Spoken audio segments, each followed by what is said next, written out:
It happened at Yale.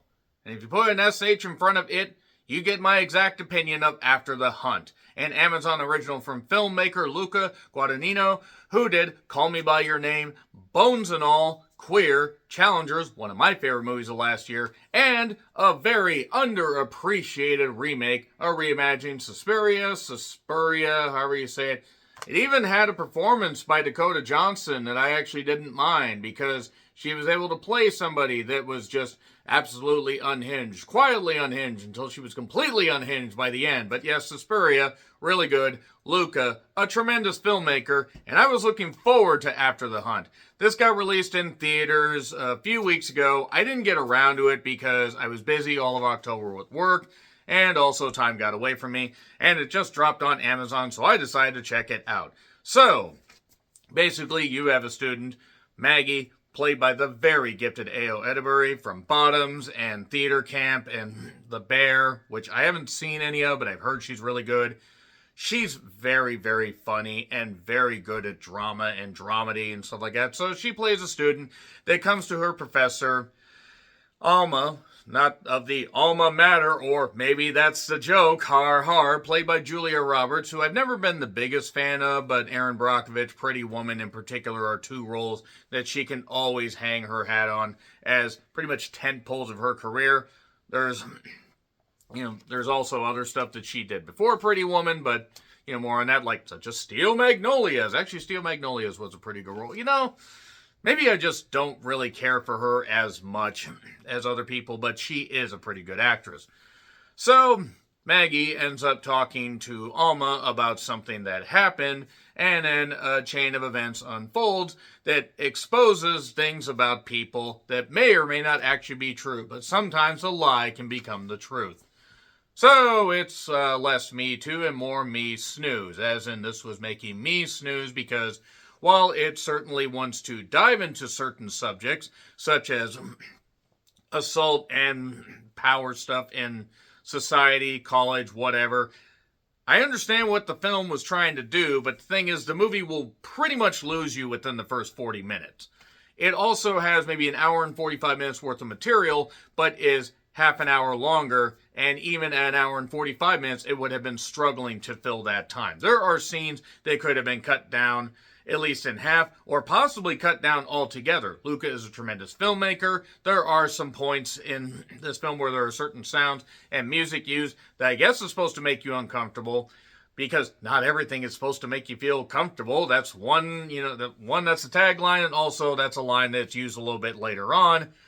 The thing is, though, I wasn't discomforted by any of that, like I'm chilled. No, I don't know if this is supposed to be a biting satire of the whole thing of what people go through and sometimes the lies that people will, expand upon just to get what they want.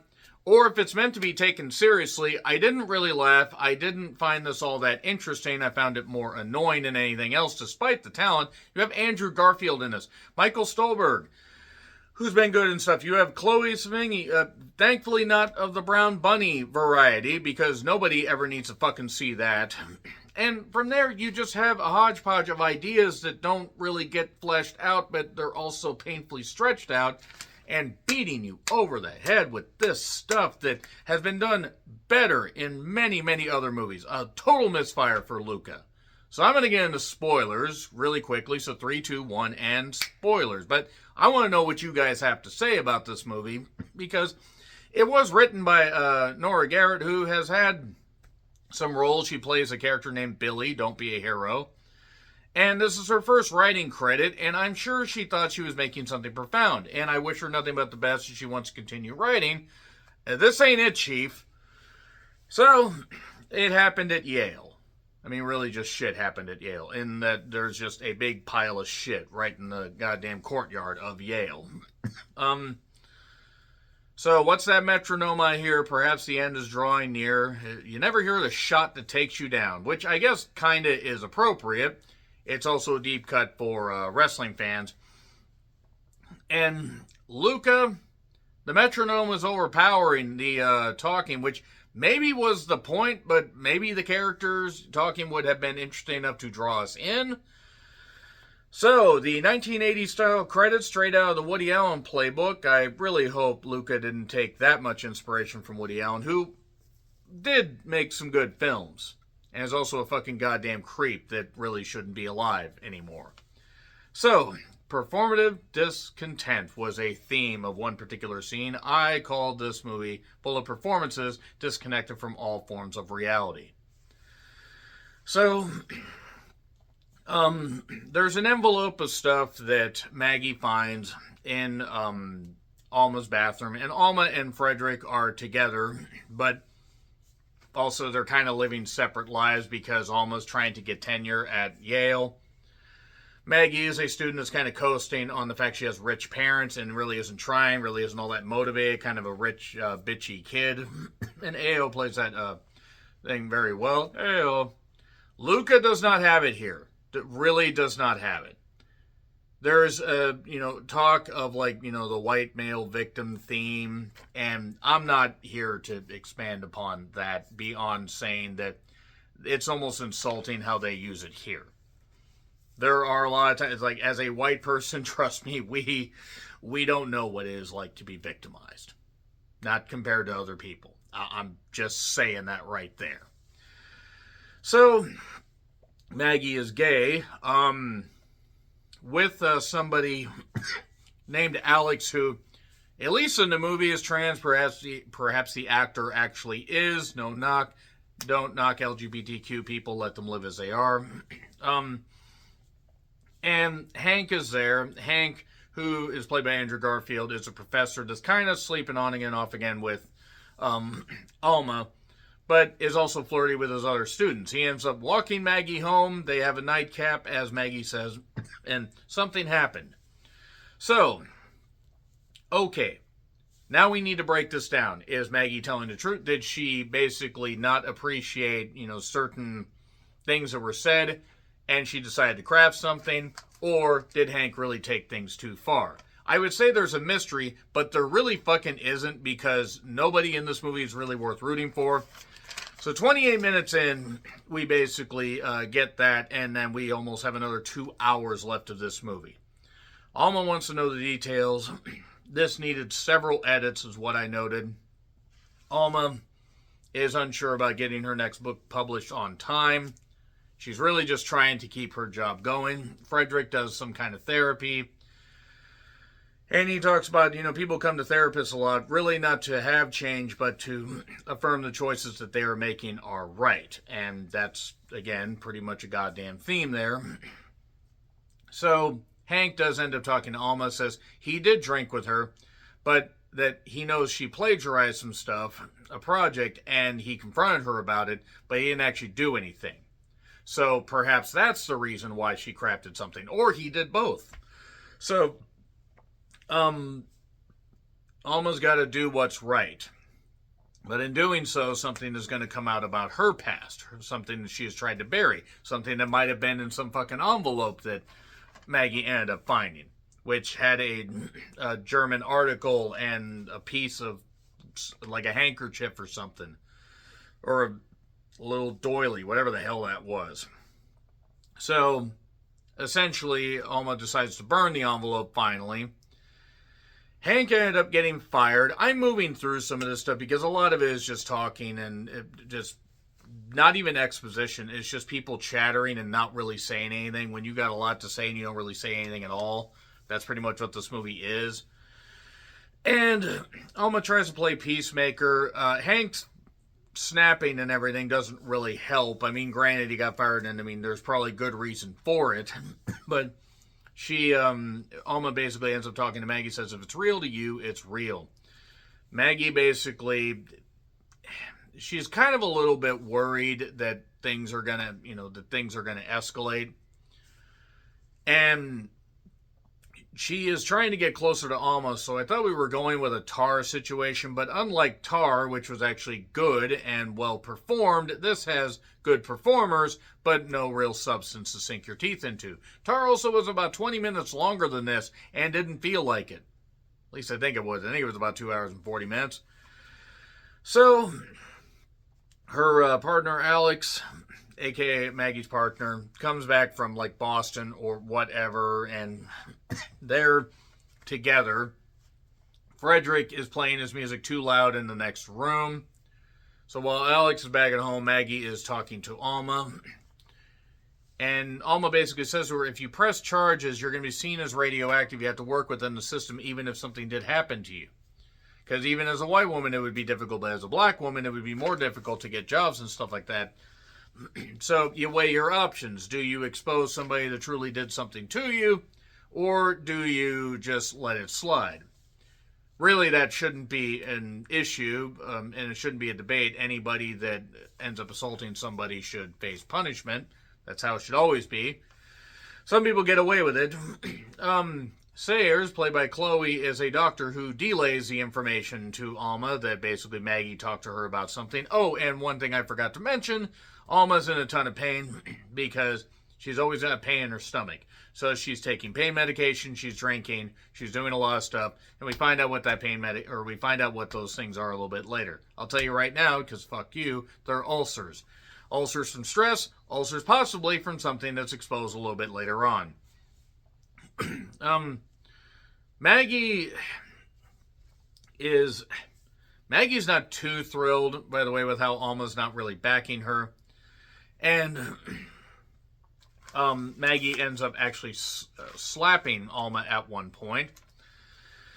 And that doesn't necessarily work out all that good for Alma because Alma also ends up breaking into Sayers' office. So just going in there because she's a patient, but it's fine. She ends up getting something out of her desk and then is going to have a meeting with her, but says, I got to go. And then she gets a prescription. It turns out that prescription stuff is also her undoing. Maggie also, Maggie also is unraveling a little bit because she reveals that she stole something from Alma. That article, she translated, and it turns out something actually did happen to Alma as well. So, then there's talks about, like, philosophy and people observing and, who's in the right, who's in the wrong. None of this really fucking matters. And Alma just starts to basically snap and lose it a bit, how society isn't perfect.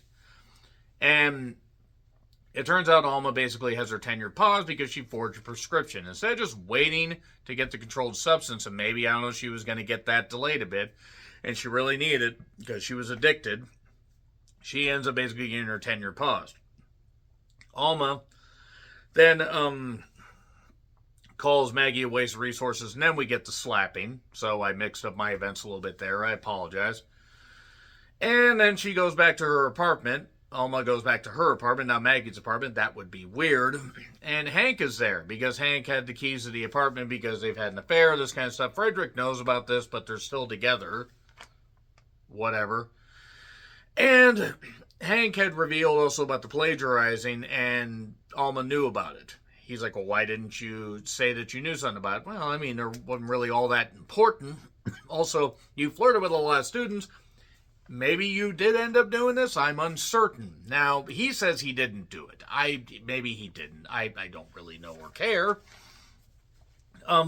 Hank ends up actually failing upwards and gets like a job working in politics, which always works out for anybody that's accused of any kind of assault. And he kind of almost forces himself on Julia Roberts, which is a little uncomfortable. And then basically Alma's life unravels. She collapses when there's a little demonstration. Alex is asking about justice. Things are going nuts, and she ends up collapsing. And it's ulcers. And it turns out that, Maggie had an article that blew wide open about how Alma, betrayed her trust, whatever. By this point, people are totally checked out, and we're just still heaping on story instead of just letting things run to a conclusion it probably should have ran into at least 20 minutes ago. And she reveals, Alma does, that, she was assaulted by her father's best friend. That actually wasn't the case. She was in love with him. She would tag along to work just to see him, because she was basically groomed. She said she forced herself on him. I bet she was groomed. And some of them when she was very much younger. And then he brought somebody along to her birthday party that was more mature, I guess, because it was just a tryst. And so she made up a story about assaulting, and that ended up with him, unfortunately, taking his own life. And now that's something that has eaten at her, hence the stress and whatever. Because she knew her rottenness would come back to haunt her. 5 minutes later then, or 5 minutes later, 5 years later, she still has a job, but she did lose everything. And she goes to a restaurant in a snowstorm, very fluffy white snowstorm, where the flakes actually could pile up really goddamn quickly, and Maggie is there. Maggie is engaged. It didn't work out with Alex, but it worked out with somebody else. She's doing well, but she knew that you didn't believe me. You had to pay. Also, you lied about stuff too, so I guess we're even. I guess. I don't know. And are you happy? Well, yeah, I'm very happy. Well, then that's all that matters. Well, I'm just happy after the hunt is over, because it's one of the most disappointing movies of the year. Not that I thought the trailer looked all that great, but again, Luca, very, very good director. Very talented filmmaker. I still gotta see Queer, and I gotta go back and rewatch Call Me By Your Name. But, yeah, after the hunt gets an F, it's just very, very boring, with not a lot to say. I'd argue this thing almost should have been 90 minutes, so we could have cut out a few things, but whatever, we had to make this movie longer for no goddamn reason. It gets an F. Agree, disagree, what I said, like, share, subscribe, Twitter, Letterboxd, Blue Sky handles in the description. I'm John Rentlin, and until we hunt for better material again, happy trails to you.